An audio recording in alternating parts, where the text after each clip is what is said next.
Shall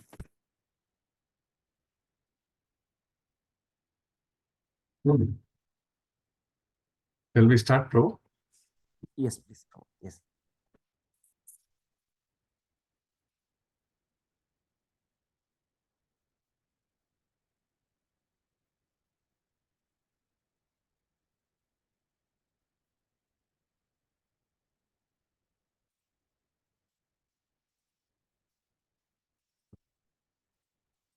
Jaya Radha Madhava Kunja Bihari Madhava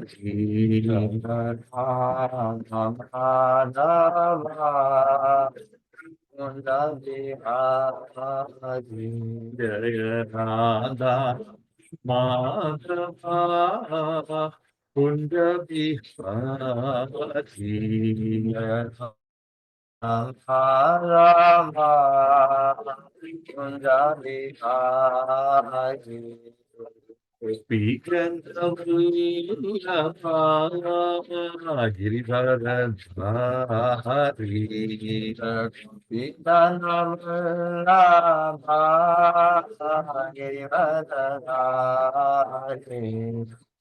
Speaking of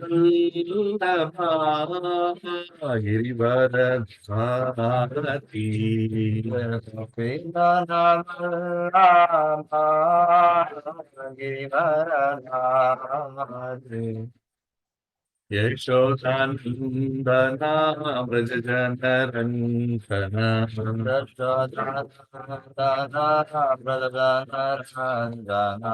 Yashodhanandana Vrajajanaranjana Yamunatira Vanachari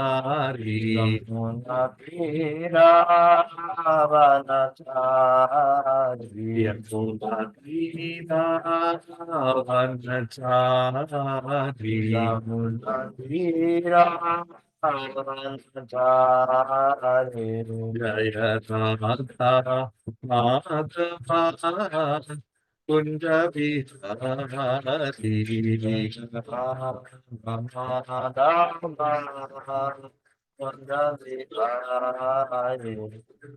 Gopijana Vallabha Giridharadhari Yashodanandana Braja Janaranjana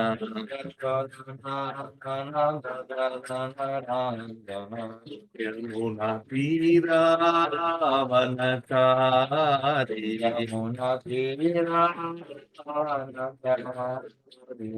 Hare Krishna Hare Krishna Krishna Krishna Hare Hare Hare Rama Hare Rama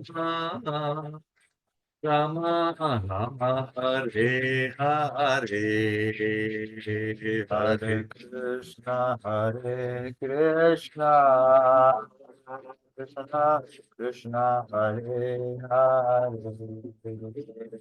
Hare Rama, Hare Rama, Rama Rama, Hare Hare.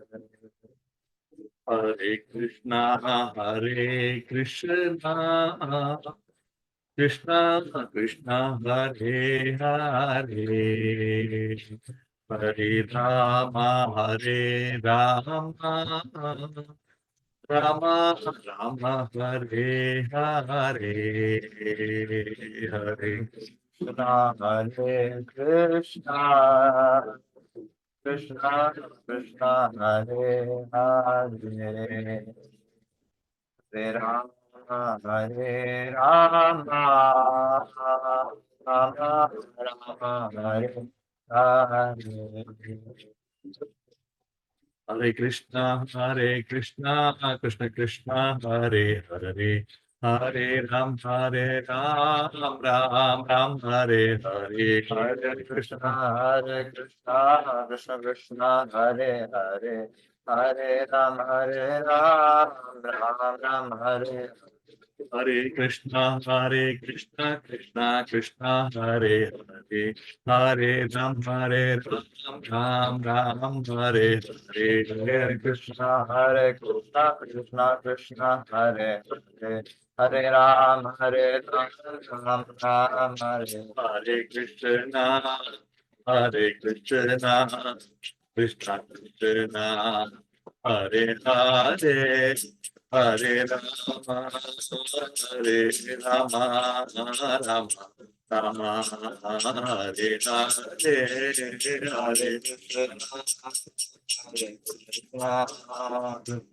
Krishna Hare Hare, Hare Rama, Hare Rama, Hare Rama, Hare Hare Krishna, Hare Krishna, Krishna Krishna, Hare Hare, Hare Rama, Hare Rama, Rama Rama, Hare Hare, Hare Krishna, Hare Krishna, Krishna Krishna, Hare Hare, Hare Rama, Hare Rama, Rama Rama, Hare Hare.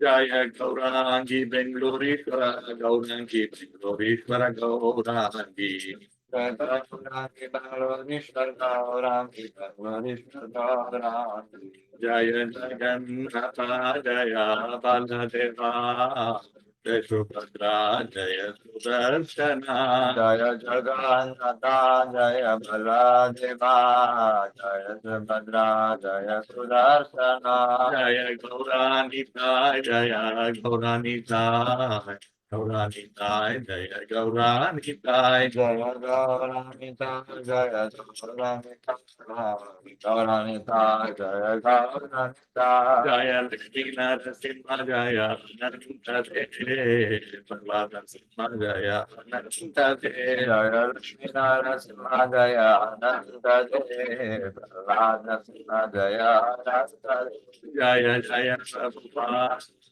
Prabhupada Jaya Jaya Prabhupada Jaya Jaya Prabhupada, Prabhupada, Prabhupada, Jaya Jaya Prabhupada. Nitya Gaura Hari Bol Hari Bol Hari Bol Nitya Gaura Hari Bol Hari Bol, Hari Bol, Hari Bol, Hari Bol. जय ओम विष्णुपाद परमहंस परिव्रजाकाचार्य अष्टोत्तर सदस्य श्रीमद् अभय चरणार विंद भक्ति वेदांत स्वामी श्रील प्रभुपाद की जय। जय ओम विष्णुपाद परमहंस परिव्रजाकाचार्य अष्टोत्तर सदस्य श्रीमद् भक्ति सिद्धांत सरस्वती गोस्वामी महाराज श्रील प्रभुपाद की जय। अनंत कोटि वैष्णव वृंद की जय। नामाचार्य श्री हरिदास ठाकुर की जय। प्रेम से कहो श्री कृष्ण चैतन्य प्रभु नित्यानंदा श्री अद्वैत गदाधर श्रीवासादि गौर भक्त वृंद की जय। श्री श्री राधा कृष्ण गोप गोपीनाथ श्याम कुंड राधा कुंड गिरि गोवर्धन की जय। ब्रजभूमि श्री वृंदावन धाम की जय। मायापुर श्री नवद्वीप धाम की जय। मथुरा धाम की जय। द्वारका धाम की जय। जगन्नाथपुरी धाम की जय। गंगा माई की जय। यमुना माई की जय। भक्ति देवी की जय। तुलसी महारानी की जय। समवेत गौर भक्त वृंद की जय। गौर भक्त प्रेमानंदे हरि हरि वो। All glories to the assembled devotees, Hare Krishna. All glories to the assembled devotees, Hare Krishna. All glories to the assembled devotees, Hare Krishna. All glories, all glories, all glories to Shri Guru and Shri Gauranga. Jai Srila Prabhupada. Om Namo Bhagavate Vasudevaya. Om Namo Bhagavate Vasudevaya. Om Namo Bhagavate Vasudevaya. नारायणं नमस्कृत्य नरं चैव नरोत्तमं देवीं सरस्वतीं व्यासं ततो जयमुदीरये। नष्टप्रायेषु अभद्रेषु नित्यं भागवतः सेवया भगवती उत्तमश्लोके भक्तिर्भवति नैष्टकी। हरि ओम तत्सत्। Hare Krishna devotees, welcome for ISKCON Seshadripuram Srivasangan chapter, morning Srimad Bhagavatam class. Today I have been instructed to take up third canto. Just to share the screen.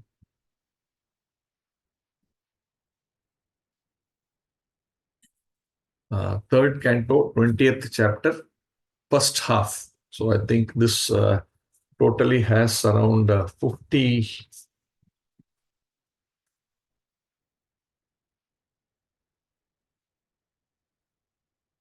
around 53 verses.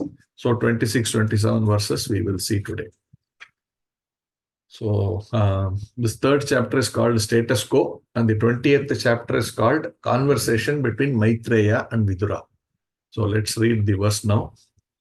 Saunaka uvacha mahim pratishtam adyasya saute swayam bhuva manuhu kani anvatishtad dvarani margayavara janmanam. Translation. Sri Saunaka inquired, O Suta Goswami, after the earth was again situated in its orbit, what did Swayambhuva Manu do to show the path of liberation to persons who were to take birth later on? So the background, as you all know, is this discussion between the thousands of sages headed by Sri Saunaka Muni in one side and Sukadeva Goswami on the other side. Sukadeva Goswami is narrating Suta Goswami. He was narrating the Srimad Bhagavatam, which he heard from Sukadeva Goswami earlier. So this one is happening in Naimisharanya, this particular conversation. And in that conversation, the Saunaka Muni, the devotees, they are assembled there, headed by Saunaka Muni. And he is the spokesperson of these devotees, as Prabhupada says. And he is actually inquiring about Vidura's meeting with Maitreya Muni. So the Vidura Mahatma, we will discuss about him also in one of the verses it is coming. So his discussion with Maitreya Muni, and this chapter is actually dealing with that one. Now here, they are asking this question. We all saw last chapters that how Hiranyakashipu was annihilated by the Lord in the form of the boar incarnation, Varaha incarnation. So now in this particular thing, the question is asked, okay, after that, after the boar, in the Lord in the form of the boar, he restored the earth to its orbit. Then the question is coming, what did Swayambhuva Manu do to show path of liberation to persons who are to take birth later on? So these are the questions, many questions will come now. Are there desire to hear about these aspects? So it's always said, right? Tadvidhi pranipatena pariprashnena sevaya. So you will ask many questions to inquire about the truth. So that is the process. And so Saunaka Muni is asking many questions. So that questions are coming. In this, the first question he is asking is, what did Swayambhuva Manu do to show the path of liberation to persons who are to take birth later on, after the earth is restored to its original position? So here Prabhupada explains that, the Swayambhuva Manu is each Swayambhuva Manu,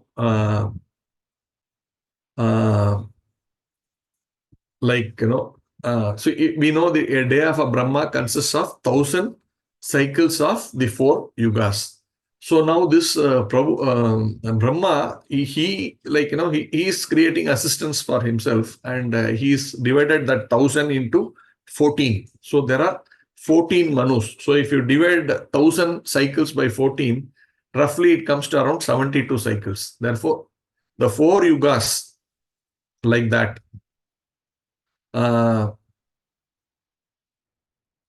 So the 4 yugas put together, now if you have to take 72 cycles, 4 yugas into 72 cycles, that is the life of one Manu. Now, like this, if you put 14 Manus, then it becomes 1000, roughly around that number. So this is the life of Brahma, and Brahma's life is divided by 14. Not Brahma's life, sorry, Brahma's one day. So Brahma's one day is divided by 14 Manus, and each Manu has 72 cycles of 4 yugas. So this is the calculation. So what is the purpose of Manu? The Manu is the the supposed to be the absolute ruler for that 72 solar cycles basically, and their job naturally is while the creation is there, we will discuss about the purpose of creation and all that, but their way is also to show the salvation. Prabhupada writes, specifically uses the word uh, mm,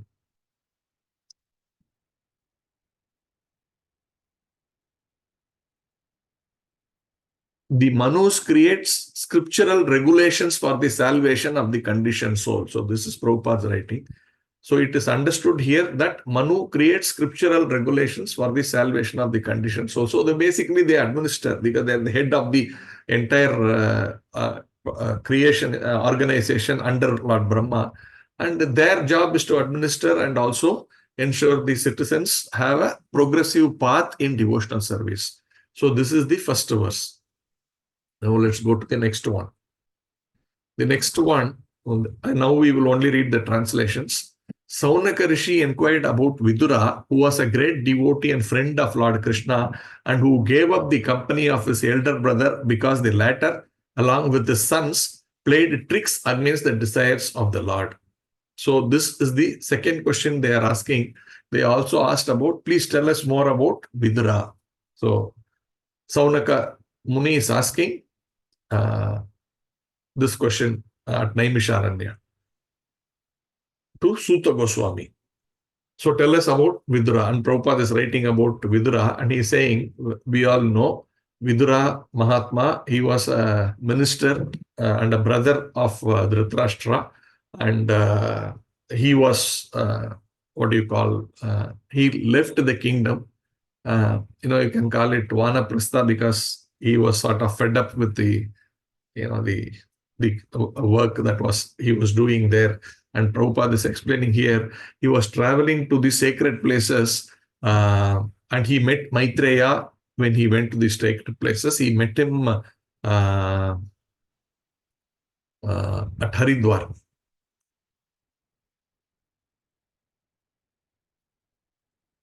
So there he's explaining that this Vidura is not simply a friend of Krishna, but is a very, very, very great devotee of the Supreme Personality of Godhead. And when Krishna went to, to Hastinapura to make a peace deal with the Kauravas for the Pandavas, he was engaging as the messenger of the Pandavas. He was trying to create peace. Krishna was trying to create peace. And when Krishna went and made this representation as the ambassador, the Kauravas neglected it. Duryodhana particularly did not want to accept the peace formula. And this was something which Vidura did not like. So he was a devotee, and this is an example of how a devotee behaves. That means one will have to follow the words of the Lord. When he saw that this Duryodhana is not ready to follow the instructions of the Lord, then he realized this place is not fit for any human being to live. Because that is the thing. If you are not ready to follow the Lord's instruction, then what is the point? It's a big offense. So it is mentioned here, Agavan, in the Sanskrit of this thing, the word was mentioned, Agavan. And Prabhupada is writing, for it indicates that the Kauravas, Dhritarashtra's son, lost the war because of being sinful in disobeying the instructions of Krishna. So Vidura identified immediately, because these persons have actually neglected the words of the Supreme Personality of Godhead, they have become sinful, and me associating with them any further does not make any sense. So I will leave this place immediately. That was their thinking. The next verse.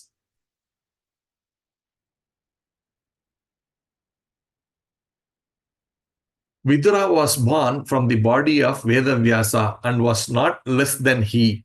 Thus, he accepted the lotus feet of Krishna wholeheartedly and was attracted to his devotees. So, the natural inclination of a pure devotee, right? So one, he is from a great lineage. He was the son of Vedavyasa, even though he was born to a maid servant uh, uh, lady. So not technically, in one sense, the mother lineage, you know, in the way it was uh, uh, uh, there was not a great lineage because she was from a what do you call, was from a kind of a ignorant kind of a class of people, but and she was a maid servant. But her father, I mean his father, is Vyasadev, and nothing can be taken away because as normally a son inherits the father's lineage. That we have seen. Prabhupada uses the word. He's the seminal, but his seminal father. So the everything that what you call the lineage is from Vyasadev. That is very important. So therefore, he is actually himself a very great person.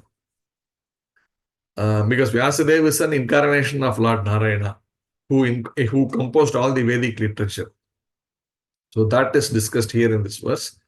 The next one, fourth verse. Vidura was purified of all passion by wandering in sacred places. And at last he reached Haridwar, where he met the great sage who knew the signs of spiritual life. And he inquired from him, Saunaka Rishi therefore asked, what more did Vidura inquire from Maitreya? So this is the other question by Saunaka Muni, where he's asking, so what else? What did he ask? What did Vidura ask Maitreya? Because this is going to be a great meeting, right? These two great personalities meeting and discussing. Anyone who is spiritually inclined will be interested to know what Vidura and Maitreya discussed, because they are ideal disciple spiritual master relationship. And Vidura is a very intelligent disciple, and Maitreya is a very, very profound and very intelligent and very pure devotee of the Lord, and therefore qualified to be a pure spiritual master. There's nothing called pure spiritual master, because spiritual master means pure only. So Maitreya Muni was an exemplary spiritual master. So in that sense, this conversation, the Saunaka rishis were very interested to see. And here Prabhupada explains elaborately about this particular thing. Vidura was purified of all passions by wandering in sacred places. And at last he reached Haridwar. So Prabhupada is saying in India, there are 5 most important pilgrimage places that is considered as per the Vedic standards. So that is Prayag, Haridwar, Vrindavana, Rameshwaram.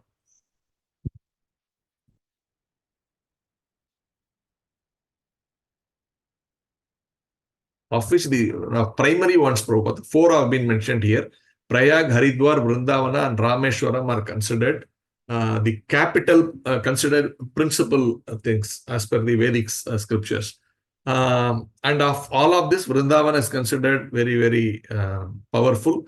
And what effect does these places have? They have the effect of purifying the personalities who visit there. That is very important. So here Vidura was going to purify himself. Why he has to purify himself? That question comes. You say he's a pure devotee, he's a friend of Krishna, all that. But why he has to go to purify? So there's a thing that is mentioned. So Vidura was also living the, what do you call, the Varnashrama principles. That means Brahmacharya, then Grahastha, then all this. So as a part of the Grahastha ashrama, he was there in this ministry, as a minister working for this Kauravas. And there are so much politics, so much diplomacy, all these things are there. And he wanted to purify himself of all these, whatever we say, however we try to be dovetail everything in Krishna's service, there is always, the me and mine comes into play. Sometimes, it comes into place. Therefore, it is when we are in this material world, there's always this ability to accumulate the karma. So one needs to purify himself from the, even the association of all this Duryodhana and, the entire all these people, there is a negative influence in some way or the other. Even, of course, Vidura was a pure devotee. He may not be affected that much, but nonetheless, he felt, I need to go and purify myself. So he's traveling to these sacred places, and he says, Prabhupada is writing, anyone who goes there automatically becomes purified.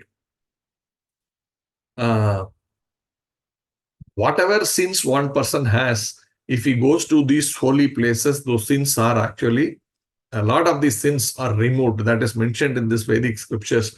And that is why even today, if you see many people, thousands and thousands, India is very, very advanced in one sense. People who are very illiterate, who don't have any real understanding of spiritual life also, they make it very serious to go to these dhams, right? They go there. Even as a ritualistic way, people go there to these dhams. They just want to visit. They will take so much austerity.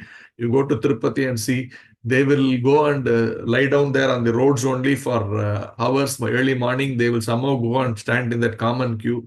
They will stand for one full day in that queue, put up jailed in those the cellars, and then very blissfully take darshan after 1 day, after 2 days, like this.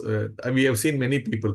But if you see, they may not, then you go and ask them, can you come for a Bhagavad Gita class? Can you become more serious in your devotional life? They are not ready. So you see, they are more ritualistic, but still that faith is there in India. That is very, very, very amazing to see. Nowhere else in the world you can see that.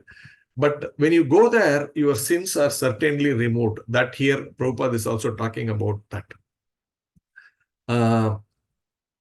And when you go to those places, you see there are people chanting the names of Rama and Krishna. If you see in many of these queues, wherever you see, they will all start chanting. They will do some kirtan, different kirtans. Sometimes Hare Krishna Mahamantra, sometimes Govinda, Govinda. So many different things. And everywhere we see, I was there in Pandharpur last week or the week before. In that queue, there were every small pockets. There is different kirtans going on. And we were standing there for 5 hours in the queue. And we were doing, of course, Hare Krishna Mahamantra. A lot of them, the big crowd of people are chanting with us. But maybe another 400 meters ahead, there is another kirtan happening. Someone is chanting another name of Lord somewhere else. So like this, many things are happening. And this is India for us. And this is very important that people do this. And Vidura actually did this. And Prabhupada goes on to say, but you simply don't go to these sacred places to do just, to remove your sins. And he says that not to simply go and take bath, because even in the crows take bath in these holy dhams. So it's not like we also go like a crow and take a dip there. The idea of going to this holy place is to search out a pure devotee of the Lord and hear from him. And that is what Vidura is demonstrating here. He is going to these holy places, Haridwar, and then he is meeting with Maitreya Muni, and he spends many number of days listening to him on the transcendental instructions directly received from the Supreme Personality of Godhead. So this is one thing. And then Prabhupada, somewhere along the line, he is taking the name of Narottama Dasa Thakura. And he's saying, actually, we talked highly about going to these sacred places, right? But then he also says, but Narottama Dasa Thakura forbid people to going to these holy places because the holy places are very, very powerful, but the people living there are no more like the Maitreya Muni. So actually going there is not giving any benefit, because it's not about, as I said, not simply going there, taking a dip in that river and doing a materialistic thing and coming back here, some ritualistic thing and coming back here. You are supposed to associate with great devotees, but such possibilities are not available in today's world. In the same breath, Prabhupada is saying, but nonetheless, even though Narottama Dasa Thakura says like that, but still, somehow, even if you go to the holy place, it gives you some benefit.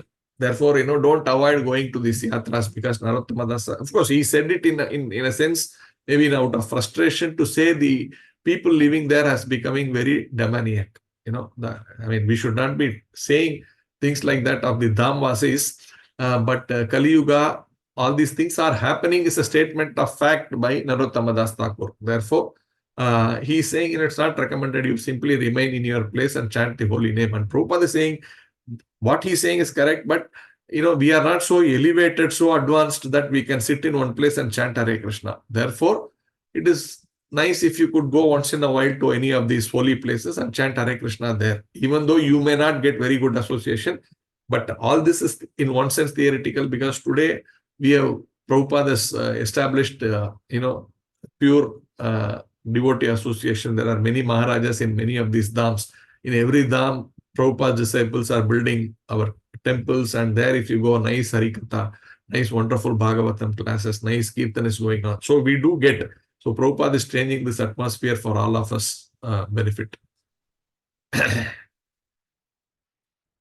And so the point is going there and finding a true devotee of the Lord. So Prabhupada is writing, there are many pseudo-transcendentalists, even at places of pilgrimage. Such men are always present, and one has to be intelligent enough to find the actual person to be consulted. Then one's attempt to progress by traveling to different holy places will be successful. Therefore, don't get carried away by these so-called transcendentalists in these different places. Many Babajis are there. If you go to Vrindavan, and particularly Prabhupada was, he used to be cautioning his disciples, everybody coming from the Europe and America and all, no? So when they come to India, they say all these big Babajis with the big beards and all these things. They say, wow, what a personality, he's doing like this, he's doing like that. Prabhupada used to caution, don't get carried away by all these things. You have to don't unnecessarily associate with many pseudo-transcendentalists. So you need to search out the correct person who is a pure Krishna conscious devotee. So that is important. 3-4 important points discussed by Srila Prabhupada in this verse. So now let's go forward. Next verse. Saunaka inquired about the conversation between Vidura and Maitreya. There must have been many narrations of the spotless pastimes of the Lord. The hearing of such narrations is exactly like bathing in the water of the Ganges, for it can free one from all sinful reactions.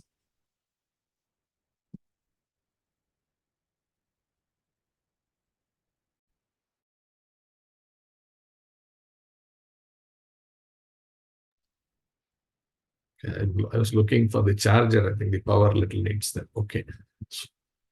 So here Prabhupada is writing about the power of the Ganges to purify. Just like these dhams have the power to purify, the Ganges has the power to purify our sinful reactions. That is because the Ganges is actually flowing from the lotus feet of the Supreme Personality of Godhead. So it falls from the lotus feet of the Supreme Personality of Godhead, Krishna, into the head of Lord Shiva, and then comes down into this material world. And therefore, that which is actually associated with the Supreme Lord is all pure. Therefore, anything to do with the Lord, his name, fame, form, glories, pastimes, everything is transcendental. So that is being mentioned by Prabhupada. Srila Rupa Goswami has enunciated that everything in relationship with Krishna is on the transcendental platform. Mm-hmm. If we can dovetail all our activities in relationship with Krishna, then we do not stand on the material platform, but always on the spiritual platform. So this is very, very, very deep, this particular sentence. If we can dovetail all our activities in relationship with Krishna, because in this material world, we do many things which are, everything is material. Now, how can you make everything spiritual? Simply dovetailing all our activities in connection to Krishna. That's all.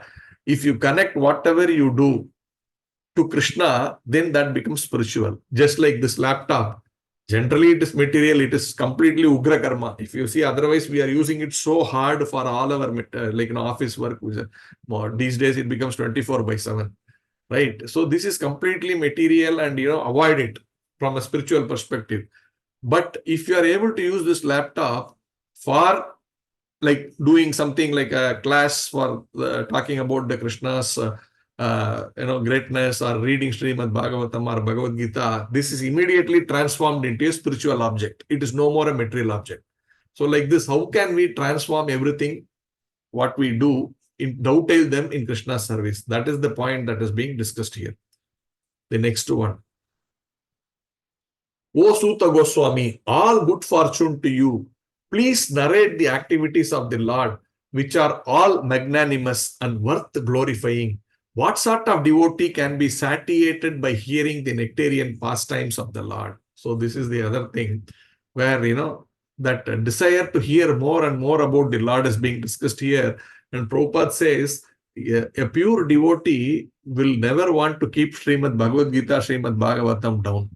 He says he will read it hundreds and hundreds of times. We say when you take initiation, you read 4 times, right? Or 3 times Srimad Bhagavad Gita. We find it very difficult. Hey, I've already read it here. What is that? Again and again, you're asking me to read this, right? Sometimes we feel like that. But he's saying, if any self-realized soul reads from Bhagavad Gita, he will never feel satiated.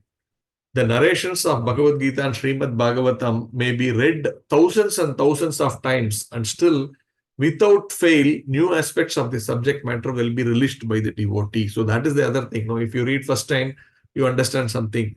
One verse only I'm saying. You read the second, third time, fourth time, you keep getting newer and newer and realization because you have understood one small bit. And that small bit has given you more dimensions to understand even deeper. Like this, we keep on going further and further and further and further. That is why in ISKCON, we take one verse, we take 1 hour class. Right? This sometimes I feel very austere to be talking about 20, 25 verses in 1 hour, and I feel very, this is too difficult for me to compress it so much, because one verse you can speak for 1 day. Sometimes people do seminar with 1 verses for 1 day also. So that is so powerful that you can understand different aspects of it in 1 verse like this. So Bhagavad Gita and Srimad Bhagavatam, pure devotees relished like that, and we should follow in their footsteps, try to get that taste.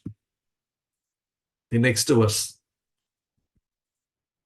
On being asked to speak by the great sages of Naimisharanya, the son of Romaharshana, Sutta Goswami, whose mind was absorbed in the transcendental pastime of the Lord, said, "Please hear what I shall now speak." So, this conversation is shifting different places.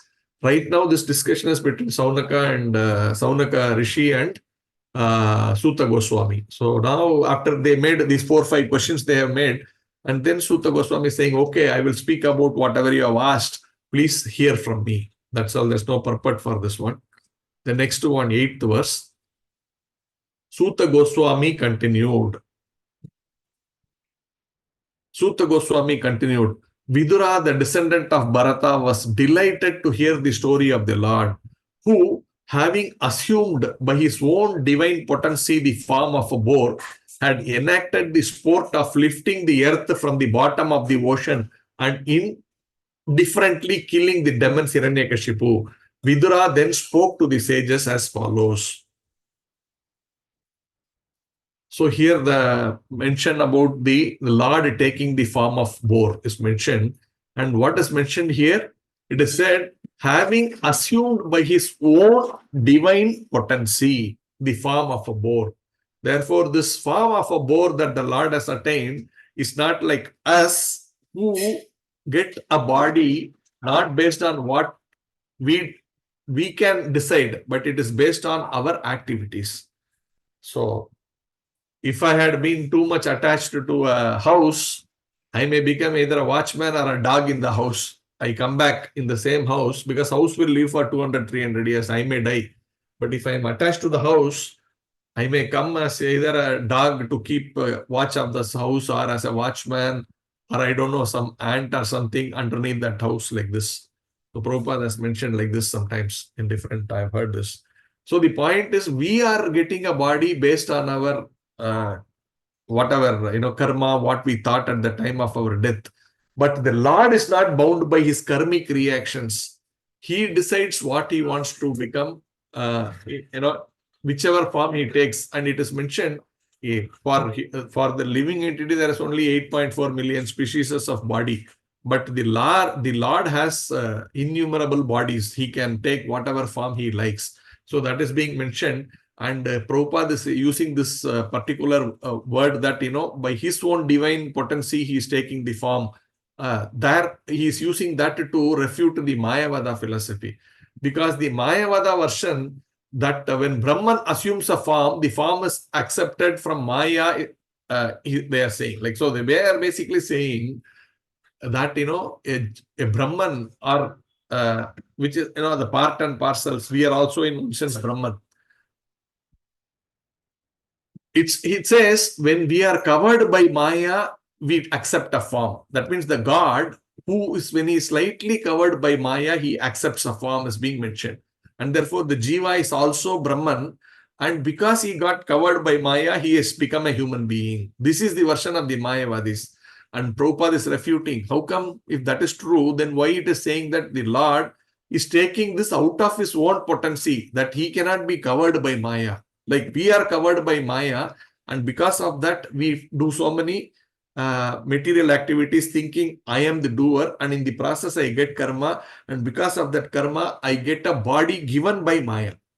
Therefore, here Krishna is not under the spell of Maya. That is to be understood. This the Prabhupada writes there, very, very beautiful sentence he writes there. The covering capacity can be employed on the part and parcel of Brahman, not on the Supreme Brahman. We are all part and parcel of that Supreme Brahman, right? We are all part and parcel of the Lord. We have the quality of the Lord, but we can be covered by Maya, but the whole cannot be covered by Maya. That is the difference. Therefore, we are Jivas, even though we are also Brahman, but we are part and parcel of that Brahman, and we can be covered. But you cannot give the same of the Lord, and you cannot say, therefore, everything is actually God, and the God is covered by Maya. No.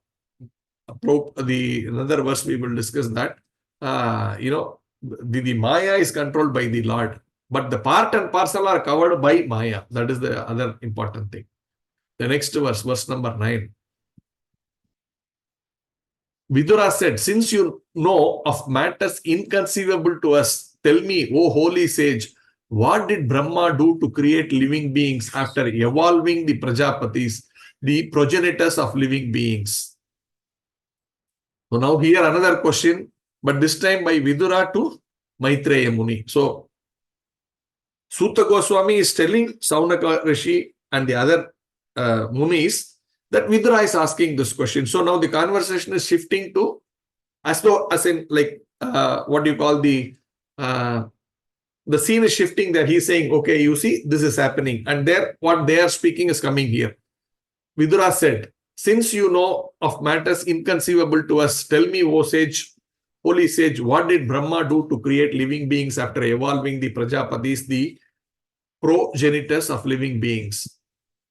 So it is mentioned here, the word in the Sanskrit, the shloka, there is this word, avyakta margavit, one who knows that which is beyond our perception. So there Prabhupada is saying, here Brahma is considered as a avyakta margavit. That means one who knows that which is beyond our perception. So now, how do you know that one which is beyond our perception? That means human beings' perception, you may be a great scientist, but you can only perceive what is there in this material world. And if you want to perceive something which is beyond, you cannot experiment, right? Because that is beyond the scope of material activities. Whatever you do know, we have different subject matter, right? We say physics, chemistry, biology. In mathematics, you cannot talk about formula of water. Right? Mathematics, you can talk about a mathematical formula, but you cannot understand through maths the biology, right? Or chemistry or physics.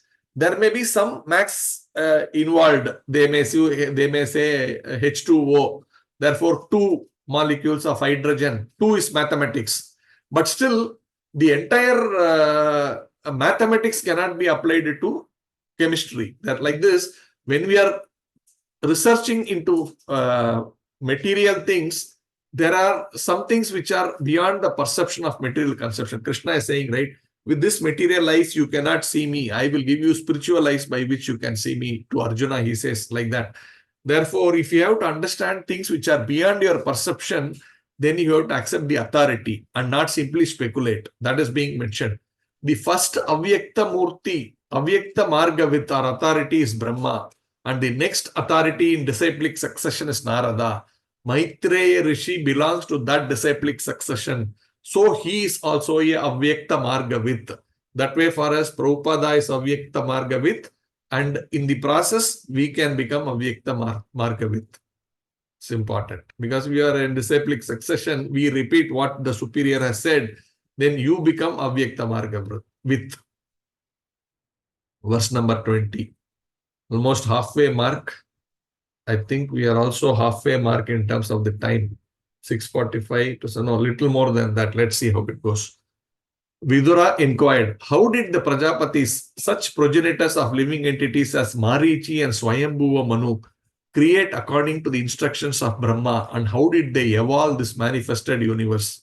So the same question, even the Saunaka rishis asked, what did the Manus of the world do? Here Vidura is also asking, how did Swayambhuva Manu and Prajapatis, subsequently this Swayambhuva Manu, how did they all do the secondary creation? What did they do? They're asking. He's asking that question.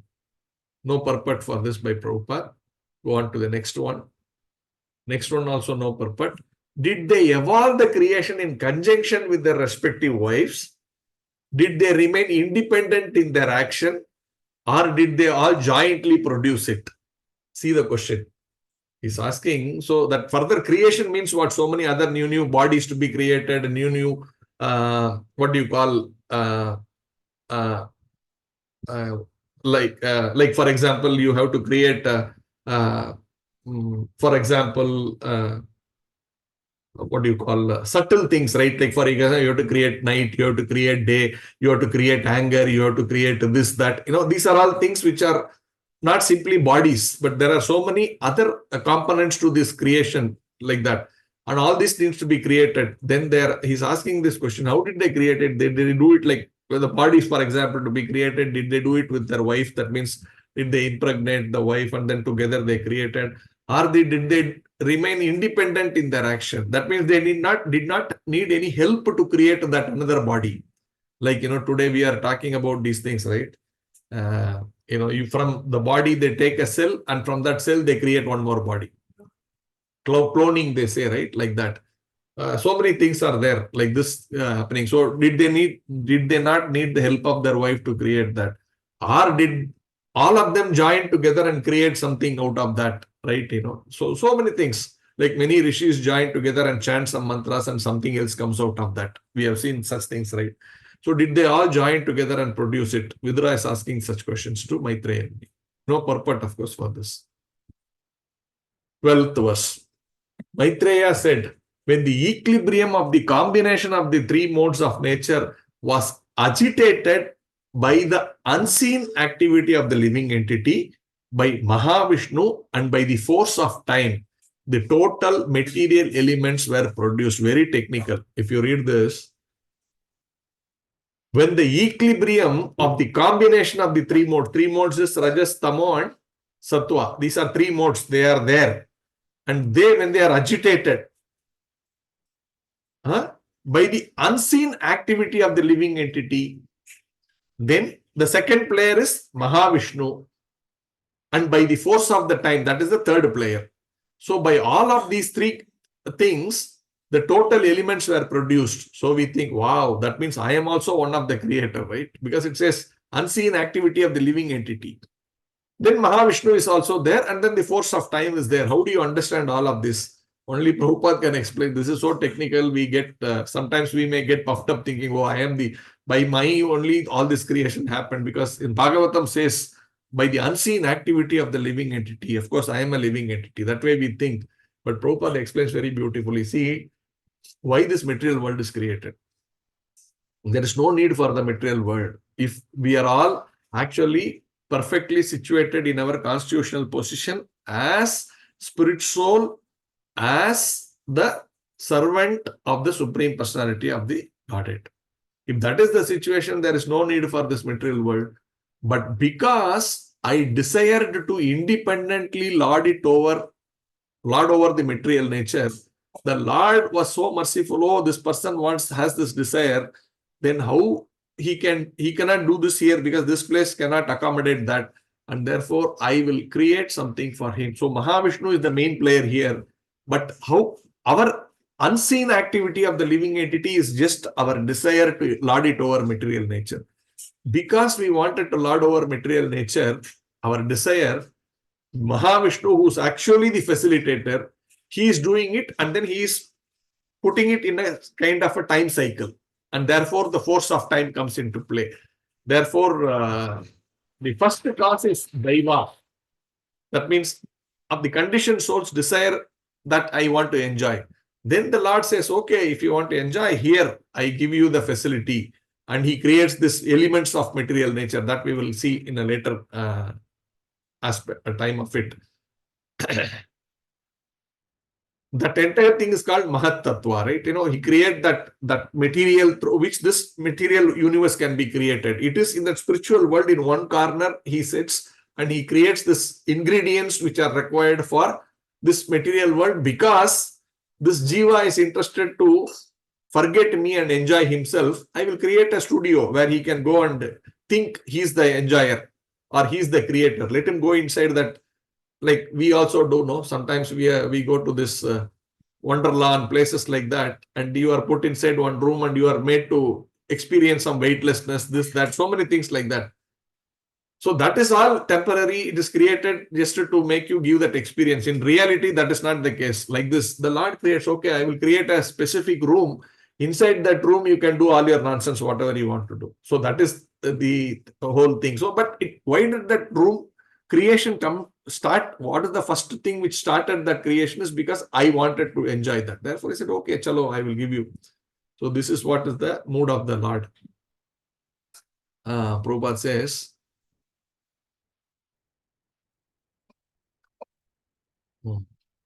there is a nice verse which says that the sum and substance of the conditioned soul's sense enjoyment is that as soon as he forgets his primary duty to render service to the Lord, he creates an atmosphere of sense enjoyment, which is called Maya. That is the cause of material creation. So the basic thing, as soon as I want to enjoy, then I forget my original position. And that is the first bija for creation of the material world. In that sense, I am involved in agitating the three modes of material nature for the creation.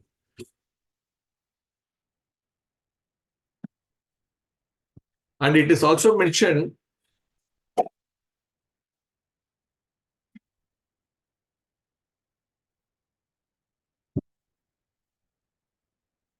post our desire to have this, sense enjoyment, independent of the Supreme Personality of Godhead, the Lord takes over and he actually agitates these whatever materials. And as a result of this, agitates basically this material nature or Prakriti, as a result of which this entire world is created.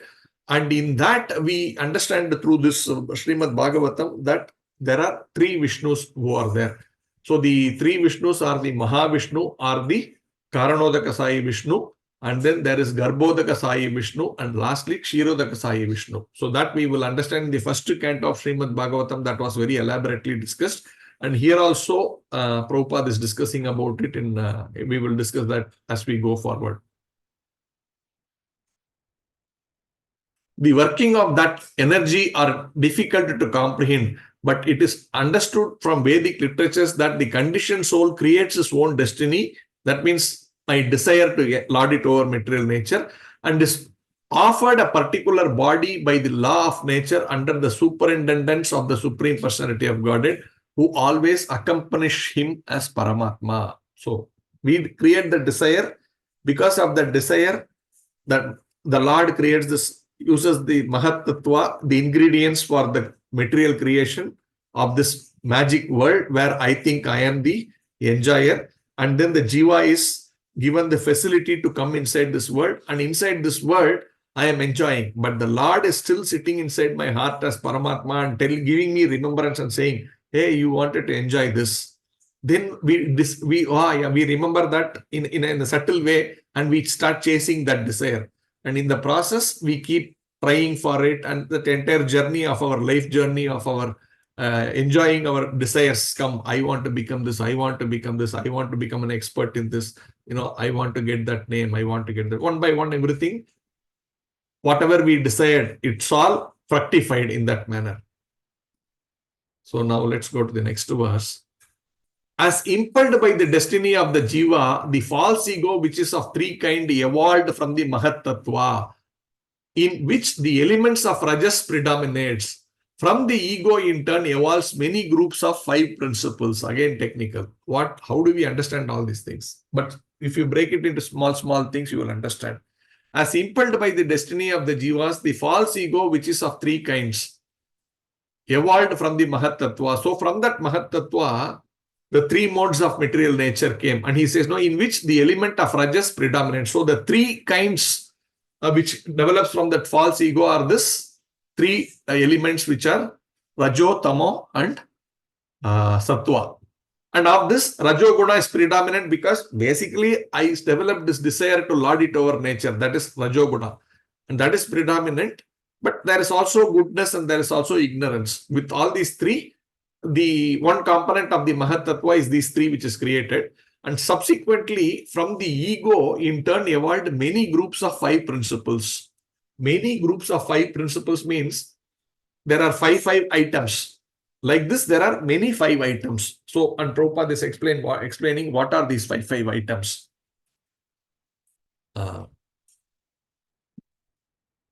The primordial matter or Prakriti, material nature, consisting of 3 modes, generates 4 groups of 5. So, this says now evolving many groups of 5. So, Prabhupada is actually speaking that the many groups consist of 4 groups of 5. What are these 4 groups of 5? The first group is called elementary and consists of earth, water, fire, and ether.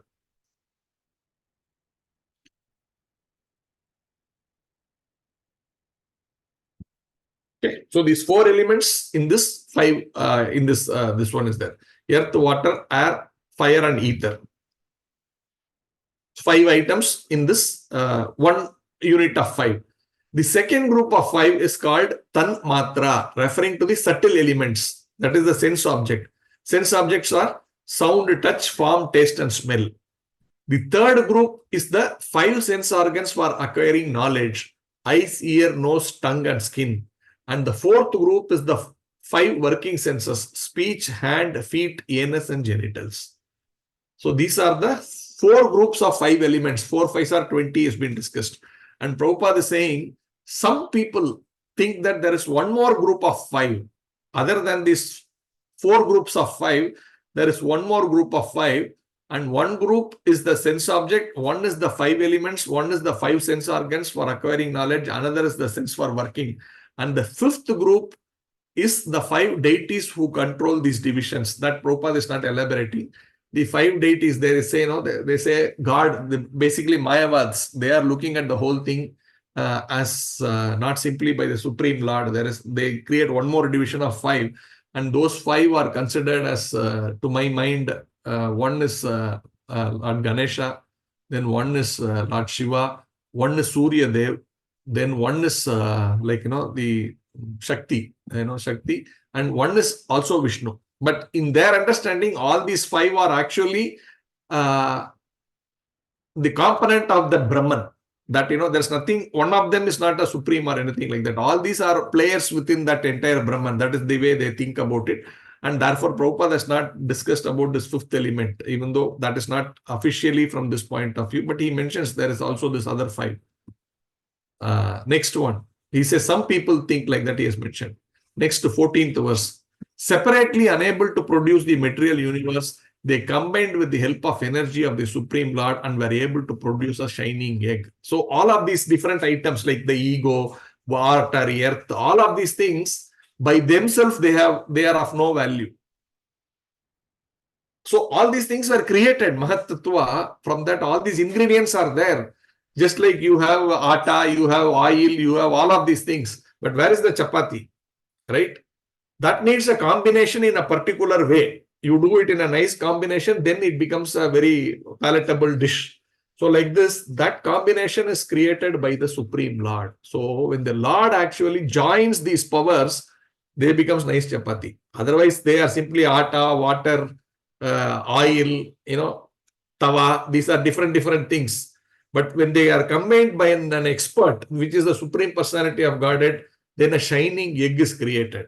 That Prabhupada has not given any specific commentary for this. Next one, 15. For over 1,000 years, the shiny egg lay on the waters of the causal ocean in the lifeless state. then the Lord entered it as Garbhodaka Sai Vishnu. So first you saw Mahavishnu, who was lying in the causal ocean, and he created that ingredients called Mahat Tattva. Then the Lord entered into this as Garbhodaka Sai Vishnu. So Karanodaka Sai Vishnu or Mahavishnu is one. Second expansion of that Lord is called Garbhodaka Sai Vishnu. When Prabhupada writes, from this verse, it appears that all the universes are floating in the causal ocean. Right? That is understood by this word when he says that shiny egg lay on the waters of the causal ocean in a life state. So once that Mahatattva is created, they are lying there. And then the Lord enters each of these as Garbhodaka Sai Vishnu. They are all floating in that causal ocean, and the Lord enters into each of them. Very, very beautiful. The next one, from the navel of the personality of Godhead, Garbhodaka Sai Vishnu sprouted a lotus flower effulgent like 1,000 blazing suns. This lotus flower is the reservoir of all conditioned souls. And the first living entity who came out of this lotus flower was the omnipotent Brahma. So, when the Garbhodaka Sai Vishnu, he enters this Mahat, that egg, and enters into that, and he lies down inside that, in that ocean there, and from his body, perspiration comes, and the water is formed there. From the Karanodaka Sai ocean, Karana ocean, he further comes into this egg. There, he again fills it half with his own perspiration, and he lies down in that ocean.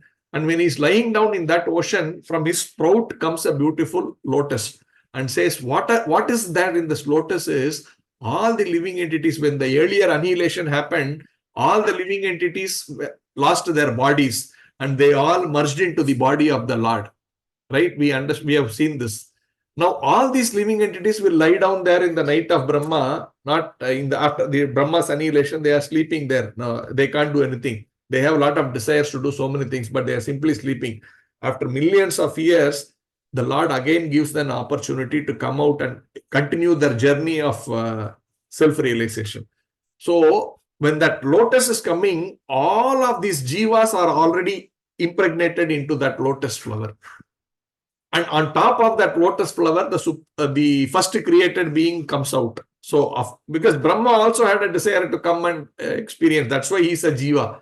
So, he's the first person, most complicated of all of these personalities. He comes out from that. He's sitting on top of it.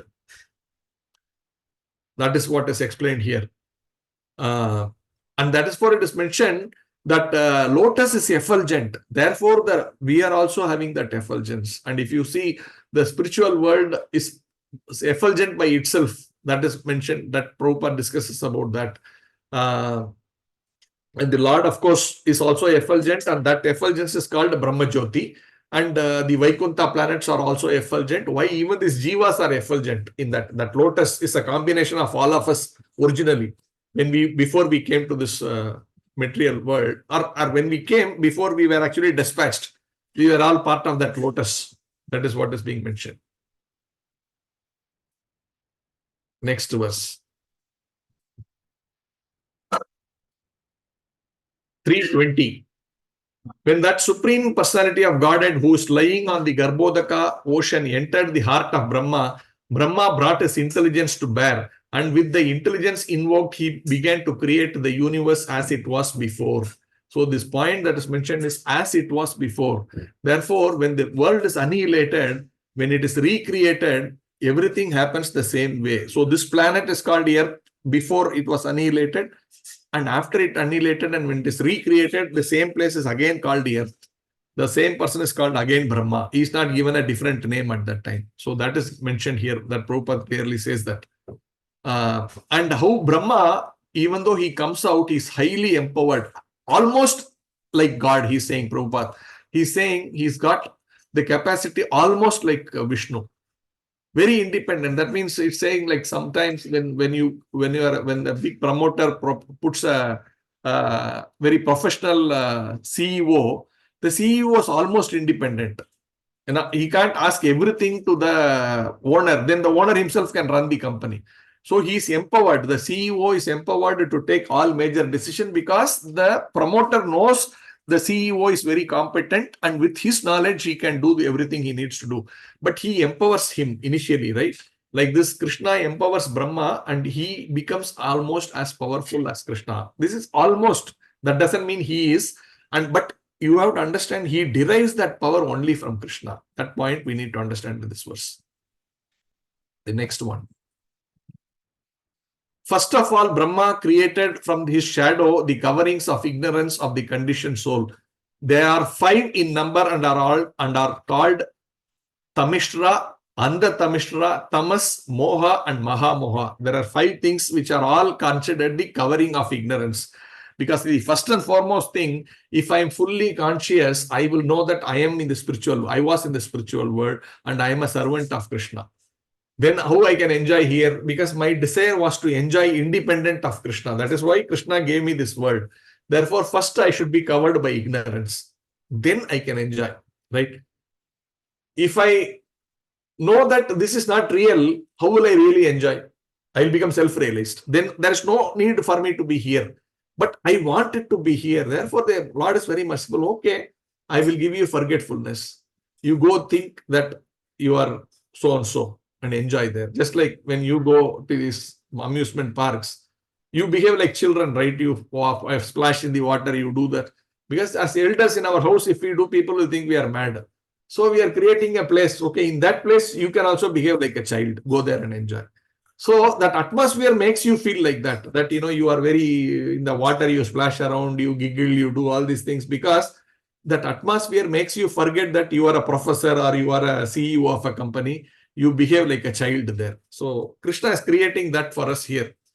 So there are these 5 things, this Tamishra, Andha Tamishra, Tamas, Moha, and Moha. These are technical words, but technically all of them are actually different levels of ignorance. And if you, it's all explained in detail, but ultimately I will give you an example of what it is in one sense. The first condition is a covering of tamira or anger, right? Because first is your attachment. That portion which is helping you to get attached, that ignorance is called tamira, like that. Then that tamira is making you think, I am God myself, right? You come to that point, and that point becomes andha tamira. That is the second point. It's called andha tamira. So he says,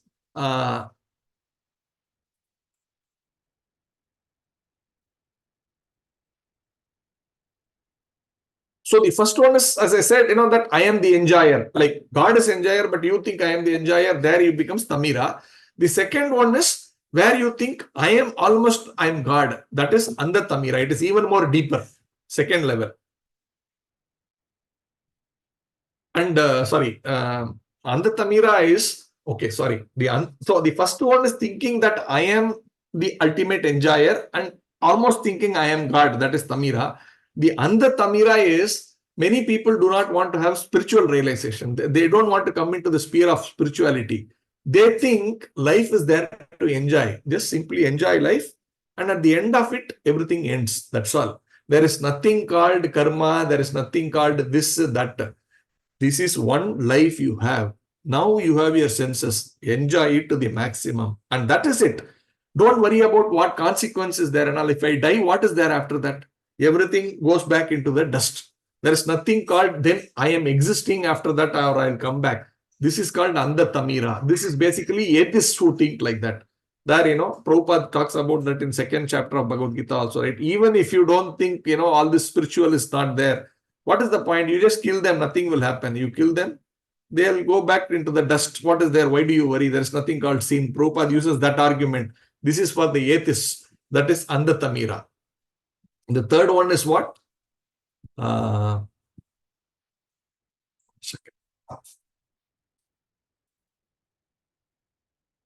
third one is moha.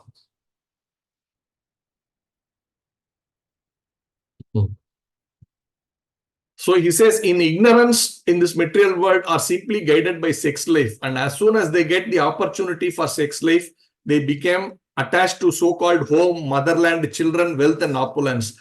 As these attachments increase, moha or illusion of the bodily concept of life also increases. This moha is basically that lust or the desire is coming because we are one, you are wanting to enjoy. Then some people think andatamira means there's nothing called thing, karma, nothing called spiritual life, enjoy and die. Third one is this, how that attachment is coming by the sex life. That ignorance is called moga. And then comes the mahamoga. Mahamoga means to be mad after material enjoyment, especially in this age of Kali. Everyone is overwhelmed by the madness of accumulate paraphernalia for material enjoyment. So, the higher and higher moga you become mahamoga, right? Prasad, Mahaprasad, that like that. Moga, Maga Moga. Maga Moga is you are deeply rooted in this sex life. Sex life means not just the act, it is about everything attached to that. Because of that, you create nation, you create so many more and more complicated layers of attachment. That is called Mahamoga. So this is described in these 5 aspects discussed. I'm sorry, I'm going a little over time, but I can't help it. Out of disgust, Brahma threw off the body of ignorance, and taking this opportunity, Yakshas and Rakshasas sprang for possession of the body, which continued to exist in the form of night. Night is the source of hunger and thirst. So, after that, the creation of Brahma is being mentioned. Once all these ingredients are created, then the ego is created. From the ego, the jivas are created. And in this process, what all happens is mentioned. The initial who all comes out, the Yakshas and Rakshasas come out of Brahma. This is because the first one is all these five different kinds of ignorance, no? As a sequence of that ignorance, these personalities, Yakshas and Rakshasas, are coming out. And what do? As soon as they come, overpowered by hunger and thirst, they ran to devour Brahma from all sides and cried, "Spare him not, eat him up." So as these ignorant fellows, as soon as they are created, they go rushing to eat Brahma because they are created in that ignorance, means ignorance represented by night, and they are simply going to eat Brahma himself because of the hunger. And Prabhupada is saying such uncivilized people are there even in today's world. He gives of examples of some communities where they kill their own grandfathers and then they roast their bodies for love feast. So we hear of Sunday love feast, but here these fellows are roasting their grandfathers' bodies for love feast. He sees such these, what is this? Yakshas and Rakshasas are still there in this material world. And then there is the other next verse. Brahma, the head of the demigods, full of anxiety, asked them, "Do not eat me, but protect me. You are born from me and have become my sons. Therefore, you are the Yakshas and Rakshasas." The Yakshas is the word coming from the word eat. And Rakshasas coming from the word do not protect. So they are saying, eat Brahma, do not protect him. Therefore, their name came as Yakshas and Rakshasas, and they are man-eaters. So this is this verse explanation. The next one. He then created the chief demigods who are shining with the glory of goodness. He dropped before them the effulgent form of daytime, and the demigods sportingly took possession of it. So after creating ignorance, he creates goodness. Goodness represented by the demigods. And these are all like ignorance means nighttime, goodness means daytime, like this. And in the daytime, in goodness, the demigods were created. That is mentioned. Next verse, 23. Lord Brahma then gave birth to the demons from his buttocks, and they were very fond of sex. Because they were too lustful, they approached him for copulation. See this. See, this is nasty word. Huh? So, he created the next category, demons. First Yakshas, Rakshasas, then the demigods, then comes these demons. And these fellows, these demons who are created from the buttocks, they are more interested in sex life. And therefore, immediate thought for them is, oh, this Brahma is so handsome. Let us go and have sex with him. So they start running after Brahma. And Brahma initially laughed. Next verse. The worshipful Brahma first laughed at their stupidity, but finding the shameless Asuras close upon him, he grew indignant and ran in great haste out of fear. Prabhupada writes, sexuality inclined demons have no respect even for their father. And the best policy for a saintly father like Brahma is to leave such demoniac sons. So how to disassociate from such people is being mentioned here. No further purport. The next one, 25. He approached the personality of Godhead who bestows all boons and who dispels the agony of his devotees and of those who take shelter of his lotus feet. He manifests his innumerable transcendental forms for the satisfaction of devotees.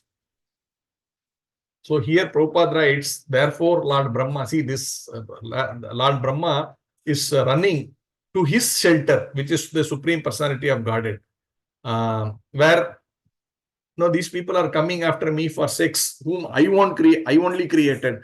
Now where do I go? I run to the lotus feet of the Supreme Personality of Godhead. And the Lord says, many people have different ways of looking at the Lord. Then he talks about, like, for example, Hanuman cannot look at the Lord other than in the form of Lord Rama. And we, Gaudiya Sampradaya Vaishnavas, we cannot look at the Lord other than as Krishna and Radha. And those in Dwaraka, they want to see him in a different, Krishna in Rukmani, Satyabhama, in that, along with them, he wants to see like this. But we have to understand the Lord has many multifarious forms, and according to the desire of the devotee, the Lord manifests for them. He has a wonderful relationship. Therefore, Narsimhadev for Prahalad Maharaj, like this, different forms are there. That is being talked about elaborately by Prabhupada here. And here for Brahma, which is the form? That is Kshirodaka Sai Vishnu. Because for him, that Vishnu form only created him. Therefore, he is trying. So every time Brahma has a trouble, he will run to Kshirodaka Sai Vishnu. That is how you will see. That Prabhupada is mentioning. The next verse. We are coming to the end, the 26th verse. Lord Brahma, approaching the Lord, addressed him thus, my Lord, please protect me from these sinful demons who were created by me under your orders. They are infuriated by an appetite for sex and have come to attack me. Prabhupada writes, it appears here that the homosexual appetite of males for each other is created in this episode of the creation of the demons by Brahma. In other words, the homosexual appetite of a man for another man is demoniac and is not for any sane male in the ordinary course of life. So why this sinful life? Like, we say, right, this homosexual, this lesbianism, all this may be started from this point of time. And Prabhupada is saying that is very sinful life. One should not be attracted to the same, gender. This is very bad. Amazing how Srimad Bhagavatam talks from homosexuality to, pure spirituality. The last one we will read. My Lord, you are the only one capable of ending the affliction of the distressed and inflicting agony on those who never resort to your feet. So he's praying there. So first thing you are praying to the Supreme Personality of Godhead. And Prabhupada writes the words, Kleshada Tesam Anasanna Padam Tava indicates that the Lord has two concerns. The first is to give protection to persons who take shelter of his lotus feet. And the second is to give trouble to those who are always demoniac and who are inimical towards the Lord. Maya's function is to give affliction to the non-devotees. Here Brahma said, you are the protector of the surrendered soul. Therefore, I surrender unto your lotus feet. Please give me protection from these two demons. So the Lord protects and he also annihilates. He says, right, I am coming here to protect my devotees and annihilate the demoniac people. Paritranaya sadhunam vinashaya cha dushkrutam dharma samstarpanarthaya sambhavami yuge yuge. That is being quoted here, and Lord has placed both these roles. So whether we want, both are only in the hands of Krishna. If you want to be a direct protection, you should be directly under Krishna in Bhakti Yoga. If you want to be away from Krishna, you are still controlled, but by the force of Maya. That is also his own power. So with this, we will conclude. If there are any questions, any comments, we can take. And again, sorry, we took a little bit more time, 1.25 hours, maybe 1 hour, 20 minutes. But this, like, very, very, in fact, I have not fully done justice in one sense. There are so many more things to be explained. But anyway, if there are any questions, any comments, welcome. Hare Krishna. Thank you, Prabhu. Very interesting classes. Thank you very much. Hare Krishna, Prabhu. Hare Krishna, Prabhuji.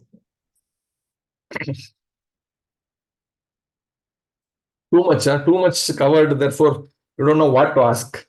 Maybe, there are so many things. Sometimes it goes over the head. Hare Krishna Prabhuji, Dandavat Pranam Prabhuji. Dandavat Pranam. Okay, so Thank you, Prabhuji. Dandavat Pranam. thank you, Mataji. So thank you for the opportunity, for sharing whatever little I could read and understand from these verses. Thank you very much. Hare Krishna. Hare Krishna Prabhuji, Dandavat Pranam to all assembled devotees. Hare Krishna. Thank you, Prabhuji. Dandavat Pranam. Thank you, Hare Prabhuji, Krishna. Dandavat Pranam. Dandavat Pranam. Thank you, Prabhuji. Dandavat Pranam. Hari Bol. Hare Krishna. So we'll end the class, Prabhu. Yes, Prabhu. Thank you, Prabhu. Hare Krishna Prabhuji, Dandavat Pranam. Thank you. Hare Krishna. Thank you so much. Hare Krishna, Prabhu. Hare Krishna.